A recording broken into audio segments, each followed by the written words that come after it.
ബേസിൽ ജോസഫിന്റെ പൊന്മാൻ അങ്ങനെ OTT release ചെയ്തിരിക്കുകയാണ്. ജിയോ ഹോട്ട്സ്റ്റാറിലാണ് പടം സ്ട്രീം ചെയ്യുന്നത്.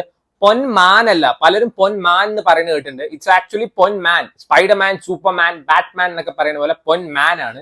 ഇപ്പൊ ഇന്ദുഗോപന്റെ 4-5 ചെറുപ്പക്കാർ എന്നുള്ള ഒരു നോവലിനെ ബേസ് ചെയ്തിട്ടുള്ള ഒരു സിനിമയാണ്. ബേസിക്കലി ഞാനും ബുക്സും തമ്മിൽ നല്ല ബന്ധമായിട്ട് തന്നെ ഞാൻ അത് വായിച്ചിട്ടില്ല. അതുകൊണ്ട് തന്നെ I had a great watch എന്ന് വേണമെങ്കിൽ പറയാം. So Ponman is worth its weight in gold എന്നൊക്കെ നമുക്ക് പറയാം. കിട്ടില്ല പടമാണ്. സോ ഈ സിനിമയുടെ ഷോ സ്റ്റീലർ ബേസിൽ തന്നെയാണ്. സോ യൂഷ്വൽ ബേസിൽ സിനിമാസ് പോലല്ല, ദിസ് ഇസ് കംപ്ലീറ്റ്ലി ഡിഫറെന്റ് നമുക്ക് പറയാം. ഇന്ദുഗോപന്റെ തന്നെ ഒരു ഷോർട്ട് സ്റ്റോറി ബേസ്ഡ് സിനിമയാണ് തെക്കൻ തല്ലുകേസ്. അതിൽ ബിജു മേനോന്റെ ക്യാരക്ടർ കിഡിലനാണെങ്കിൽ പോലും എവിടെയൊക്കെ ഒരു വീക്ക്നെസ് എനിക്ക് തോന്നിയിട്ടുണ്ടായിരുന്നു. പക്ഷെ ഇതിൽ അങ്ങനെയൊന്നുമില്ല. സോ ബേസിലെ റീസെന്റ് സിനിമാസ് എടുത്ത് നോക്കിക്കഴിഞ്ഞാൽ ആദ്യമൊക്കെ നല്ല രസമായിരുന്നു. നമുക്കൊരു നെക്സ്റ്റ് ഡോർ ബോയ് എന്നൊക്കെ പറഞ്ഞിട്ട് നന്നായി കണക്ട് ചെയ്യാൻ പറ്റുന്ന തമാശകളൊക്കെ ആയിരുന്നു.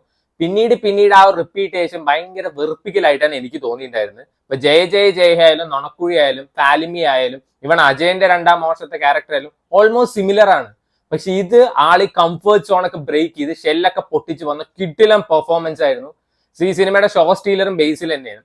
സോ ബേസിലിന് ഇതുവരെയുള്ള പെർഫോമൻസിൽ ഏറ്റവും ബെസ്റ്റ് ആയിട്ട് എനിക്ക് തോന്നിയത് ആ ലോഡ്ജിലെ ബ്രൂണോ പറഞ്ഞ ക്യാരക്ടറായിട്ട് സംസാരിക്കുന്ന സീനൊക്കെ ഉണ്ട്. അടിപൊളിയായിരുന്നു. അതേപോലെ തന്നെ കത്തിയും കൊണ്ട് ഒരു കുത്തൊക്കെ കിട്ടുമ്പോൾ ആള് ചില എക്സ്പ്രഷൻസ് ഒക്കെ ഉണ്ട്, സൂപ്പർ ആയിരുന്നു. So this is his best എന്ന് വേണമെങ്കിൽ പറയാം. ഇപ്പൊ പെർഫോമർ ബേസിൽ ജോസഫിനെ നിങ്ങൾക്ക് കാണണമെങ്കിൽ നിങ്ങൾ കണ്ടിരിക്കേണ്ട പടമാണ് പൊന്മാൻ. ഇപ്പൊ നമ്മൾ നോക്കുകയാണെന്ന് വെച്ചാൽ ഇപ്പൊ എല്ലാവരും സിനിമ കണ്ട് ഇൻഫ്ലുവൻസ് ആവുകയാണ്. സോ ഇന്ന് ഇങ്ങനത്തെ സിനിമ കണ്ട് ഇൻഫ്ലുവൻസ് ആവാനേ ഞാൻ പറയുന്നു. സ്റ്റിൽ ഈ സിനിമ വന്നിട്ട് നമ്മള് ഡൗറി അതേപോലെ തന്നെ അതേ റിലേറ്റഡ് കാര്യങ്ങളൊക്കെ പറയാണ്. എന്നാൽ പോലും ഒരു മെസ്സേജ് എന്നുള്ള രീതിയല്ല, വിക്ടിംസിന്റെ പെർസ്പെക്റ്റീവ് എന്ന് പറയുന്ന സിനിമയാണ്. ഇപ്പോഴും നമ്മുടെ നാട്ടിൽ എന്തൊക്കെ 100% ലിറ്ററസി ആണ് പറഞ്ഞാലും പെൺമക്കൾ ബാധ്യതയാണ്. പെൺമക്കള് പരസ്പരം സംസാരിച്ച് കല്യാണം കഴിക്കേണ്ട, ജാതകം ചേർന്ന കല്യാണം കെട്ടിച്ചു വിടാ പറഞ്ഞ നടക്കുന്ന പേരൻസ് ഉണ്ട്. അവരൊക്കെ ഈ സിനിമ കണ്ടിരിക്കണം. ഡൗറി കൊടുത്താൽ എല്ലാം ആയി, അവരെ കെട്ടിച്ചു വിട്ടാ എല്ലാം ആയി എന്നൊക്കെ പറഞ്ഞ് നടക്കുന്ന ആൾക്കാരൊക്കെ ഉണ്ട്. സോ നിങ്ങളൊക്കെ ഇരുന്ന് കാണേണ്ട സിനിമയാണെന്നേ ഞാൻ പറയുള്ളൂ. സോ ഡൗറി ആ റിലേറ്റഡ് കാര്യങ്ങൾ തന്നെയാണ് ഈ സിനിമ പറയുന്നത്. കൊല്ലമാണ് ഈ സിനിമ കാണിക്കുന്ന, കൊല്ലത്താണ്. സോ സിനിമ തുടങ്ങുന്ന സമയത്ത് തന്നെ കൊല്ലത്തെ ഒരു പാട്ടും കാര്യങ്ങളൊക്കെ കാണിക്കുന്നുണ്ട്. അപ്പൊ തന്നെ നമ്മൾ ആ സിനിമയിലോട്ട് ഡ്രാഗ് ചെയ്ത് കൊണ്ടുപോകണം. പിന്നീട് നമ്മുടെ സജിൻ ഗോപുവിന്റെ പെർഫോമൻസ് എല്ലാം അടിപൊളിയായിരുന്നു. വിക്രം പറഞ്ഞിട്ടുണ്ട്, ചിയാൻ വിക്രം സജിൻ ഗോപുവിനെ വിളിച്ച് പറഞ്ഞിട്ടുണ്ടായിരുന്നു ഉത്തരം. അതായത് എനിക്ക് ഭയങ്കര ദേഷ്യം വന്നു കണ്ടിട്ട്. നമുക്കും അതന്നെ തോന്നുക, അമ്മാരി പെർഫോമൻസ് ആണ് ആള് പണി വെച്ചിരിക്കുന്നത്. സജിൻ ഗോപു ഇങ്ങനത്തെ ക്യാരക്ടേഴ്സ് ചെയ്യണം കൂടുതൽ, റാദർ ദാൻ പൈങ്കിളി പോലത്തെ കോമാളി ക്യാരക്ടേഴ്സ് ചെയ്യുന്ന പകരം ഇങ്ങനത്തെ ചെയ്താൽ കുറച്ചും കൂടി നന്നായിരിക്കും.